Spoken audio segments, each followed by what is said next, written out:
মালয়েশিয়ার কিন্তু বেতনের স্কেলটা, বেতন যেটা পাওয়া যায় এটা কিন্তু খুব বেশি না।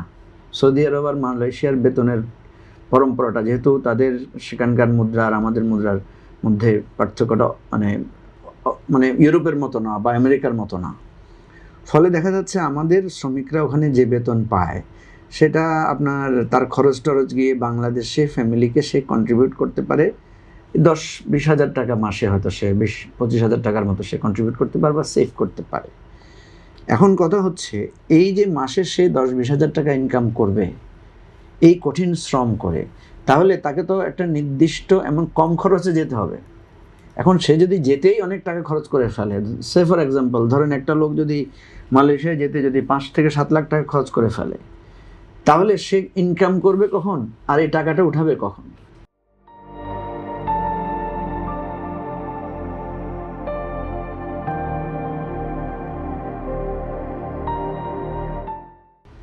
সমস্যাটা হচ্ছে, মালয়েশিয়ায় যদি কোনো প্রপার অ্যাপয়েন্টমেন্ট হয়, চাকরিটা হয়, তাইলে কিন্তু সেখানে খরচ হওয়ার কথা 1.5 থেকে 2 লাখ টাকা, বেশি হওয়ার কথা। মালয়েশিয়া কিন্তু প্লেন ফেয়ার খুব কম, দূরত্ব খুব কাছে, হ্যাঁ, আর আমাদের সাথে রেগুলার ফ্লাইট আছে, তেমন কোনো কস্টলি ট্রাভেল না। এবং মালয়েশিয়ার সবচেয়ে সুবিধা হচ্ছে ওয়েদার, রিলিজিয়ান এবং কালচার, ঠিক আছে, এবং ইংরেজি ভালো বোঝে মালয়েশিয়ার লোকেরা, হ্যাঁ, এবং মুসলিম হওয়ার কারণে একটা ইজি অ্যাক্সেস আছে। তা আমাদের জন্য মালয়েশিয়া কাজের জন্য সহজ। হ্যাঁ, পৃথিবীর অনেক দেশ আছে ভাষাগত জটিলতায় আমাদের বাংলাদেশিরা খুব ভালো করতে পারেন না। সৌদি আরবের বা টোটাল আরব বিশ্বের যে মার্কেট আর মালয়েশিয়াকে আপনি একই ধারায় ফেলতে পারেন আমাদের জন্য। মালয়েশিয়া ফুড হ্যাবিট যেহেতু এশিয়ান, আমাদের জন্য আরও ভালো, আমাদের লোকেরা কম খরচে, সেখানে জীবনযাত্রার মানটা ভালো, বাট আধুনিক কিন্তু মালয়েশিয়া অনেক। এখন সমস্যাটা হচ্ছে, এই সিন্ডিকেট কি শুধু বাংলাদেশে? এখানেই প্রবলেমটা। যেমন সৌদি আরবের ক্ষেত্রে সিন্ডিকেট হয় শুধু বাংলাদেশমুখী, সৌদি আরবের রাষ্ট্রের জায়গা থেকে কোনো সিন্ডিকেশন সেভাবে নাই, যদিও এবারে কিছু অভিযোগ পাওয়া গেছে এবং কিছু লোকজনকে গ্রেফতারও করা হয়েছে। এখানে সিন্ডিকেট দুই দেশেই আছে। আমি বিষয়টা জানি এবং ডিল করেছি বলে আমার মনে পড়ে, আমি এই বর্তমান যিনি প্রধানমন্ত্রী আনোয়ার ইব্রাহিম, উনি যখন ক্ষমতায় আসীন হন, ওনার শপথ গ্রহণের পরে একটা অনুষ্ঠানে আমি আমন্ত্রণ পেয়ে গিয়েছিলাম। তো সেখানে আমরা ওনাদের সাথে এই বিষয়গুলো নিয়ে মন্ত্রী পর্যায়ে, ইভেন প্রধানমন্ত্রীর সাথেও আমরা এই বিষয়টা নিয়ে ডায়লগ করেছি। ওনাদের জায়গা থেকে যে সংকটটা, ওনারা যেটা বন্ধ করে দিয়েছেন কেন, ওনাদের দেশেরও একটা মানে মাফিয়া চক্র আছে, আচ্ছা, যেটা বাংলাদেশের সাথে কম্প্যাক্ট, ঠিক আছে। ফলে ওনারা মনে করছেন যে এটা বোথ সাইড থেকে যদি এটা রিপেয়ার করা না যায়, বোথ সাইড থেকে যদি এটাকে আপনি সংস্কার করতে না পারেন, চেঞ্জ করতে না পারেন, তাহলে একা বাংলাদেশ এখানে কিছু করতে পারবে না বা একা মালয়েশিয়া কিছু করতে পারবে না। সেক্ষেত্রে মালয়েশিয়ানদের অভিযোগ হচ্ছে যে আপনাদের বাংলাদেশের সাইডের যারা ব্যবসায়ী, তারা কিন্তু এই জায়গাটাকে পলিউটেড করেছে। এবং বাংলাদেশি মালয়েশিয়ানও 1-2 জন লোক আছেন যিনি মালয়েশিয়ার নাগরিক হয়ে গেছেন, কিন্তু উনি আদতে বাংলাদেশের নাগরিক, এরাও এই সিন্ডিকেটের সাথে জড়িত। এবং এদের সিন্ডিকেটটা এতই পাওয়ারফুল যে একেবারে মানে মিনিস্টাররা পর্যন্ত সেখানে অনেক সময় অসহায় হয়ে যায়।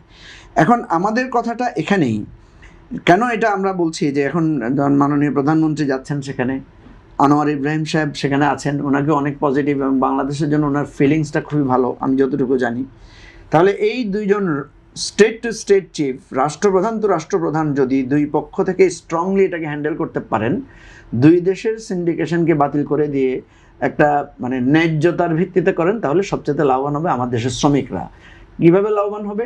ধরেন 2 থেকে 2.5 লাখ 3 লাখ টাকায় সে মালয়েশিয়া যেতে পারবে, তাইলে তার যে ইনকামটা হবে সেটা ভালো। আরেকটা ইনসিকিউরিটি আছে, যেটা হচ্ছে যে প্রপার জায়গায় গিয়ে প্রপার চাকরি পাওয়া।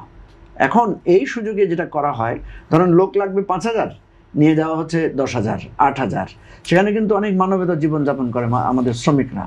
এবং যেখানে যে পাম বাগান বা যেখানে কাজ, ওগুলো কিন্তু খুব কষ্টের কাজ। এবং সেখানে আপনি তো জানেন যে মালয়েশিয়ায় মানে মোটামুটি সবসময় একটু সামার এবং একটু বৃষ্টি এই ধরনের ভাব আছে, টেম্পারেচার আছে কিন্তু যথেষ্ট পরিমাণে। সুতরাং আমি যেটা মনে করি, কয়েকটা জিনিস দরকার। একটা হচ্ছে আমাদের শ্রমিকরা প্রপার চাকরি নিয়ে যাওয়া, দক্ষতা অর্জন করা, আর তাদের যাওয়ার খরচটা কমানো। এবং এই জায়গায় আমরা যেটা সমস্যা দেখছি, আওয়ামী লীগ আমলে তো সেলিম ভাই বলেছেন যে সেখানে মানে এমপিরা, মন্ত্রীরা পর্যন্ত জড়িত ছিলেন এগুলোর সাথে, এবং 100,000 কোটি টাকার গল্প আছে সেখানে, হাজার কোটি টাকার লেনদেন হয়েছে। এই সিন্ডিকেট কিন্তু অন্তর্বর্তীকালীন সরকারের সময় আমরা শুনেছিলাম সিন্ডিকেট ভেঙে দিয়ে এটা চালু হবে, চালু হয় নাই। এখন কিন্তু এর মধ্যে আমরা দেখেছি আমাদের প্রবাসী কল্যাণ মন্ত্রী, আমাদের প্রবাসী কল্যাণ উপদেষ্টা কুয়ালালামপুর সফর করেছেন, কিন্তু এখন পর্যন্ত সেটা বন্ধাত্মটা গোছে নাই। এখন প্রাইম মিনিস্টার যাচ্ছেন, যাওয়ার পরে যদি এই জিনিসটার একদম গুণগত পরিবর্তন হয়, আমি কিন্তু খুব বেশি আশাবাদী হতে পারছি না। কারণ পাবলিকলি আমরা যেটা দেখতে পাচ্ছি, আমাদের এখানে যারা শ্রমবাজারের সাথে জড়িত, সেখানে কিন্তু এক ধরনের সিন্ডিকেশনের তদবির, যোগাযোগ শুরু হয়ে গেছে। আমাদের নিজেদের কাছে অনেকে এসে বলে যে ভাই এখানে তো সিন্ডিকেট হচ্ছে, আমি সিন্ডিকেটে ঢুকতে চাই, এই ধরনের অনেক লোকজনের কাছ থেকে আমরা শুনছি। সুতরাং আমরা আশঙ্কা করছি যে আওয়ামী লীগের সময় আওয়ামী সিন্ডিকেট, বিএনপির সময় যদি বিএনপির সিন্ডিকেট এখানে চালু হয়ে যায়, তাহলে এখানে আসার গড়ে বালি হবে এবং আসলে মানুষের আদতে কোনো লাভ হবে না। আর দুই একটা কথা মালয়েশিয়ার প্রসঙ্গে আমি আপনাকে বলি। মালয়েশিয়া বললেই আমরা শুধু জনশক্তির রপ্তানির প্রসঙ্গটা মনে করি, কিন্তু মালয়েশিয়ার সাথে বাংলাদেশের কিন্তু একটা বিরাট বাণিজ্য ঘাটতি আছে। আমরা মালয়েশিয়া থেকে প্রায় আপনার $260 কোটি পণ্য আমদানি করি, কিন্তু আমরা সেখানে রপ্তানি করি মাত্র $30 কোটি। তার মানে $230 কোটি একটা বাণিজ্য ঘাটতি আছে সেখানে। এখন আমরা মালয়েশিয়া থেকে কি আমদানি করি? আপনি দেখবেন মালয়েশিয়া থেকে আমাদের যে সমস্ত বিষয় আমরা আমদানি করি, যেগুলো আমাদের খুব এসেনশিয়াল ফুড আইটেম ইত্যাদি নানা ধরনের, আর সবচেয়ে বড় হচ্ছে পাম অয়েল আমরা আমদানি করি। এটা আমাদের জন্য বড় প্রয়োজনীয় জিনিস।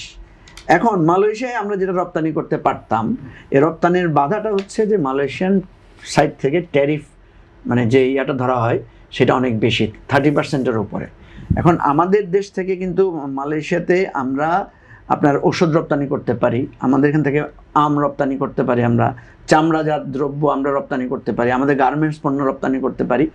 কিন্তু মালয়েশিয়ান জায়গা থেকে যে ট্যাক্সটা ধরা হয়, যে ট্যারিফটা ধরা হয়, সেটা অনেক বেশি।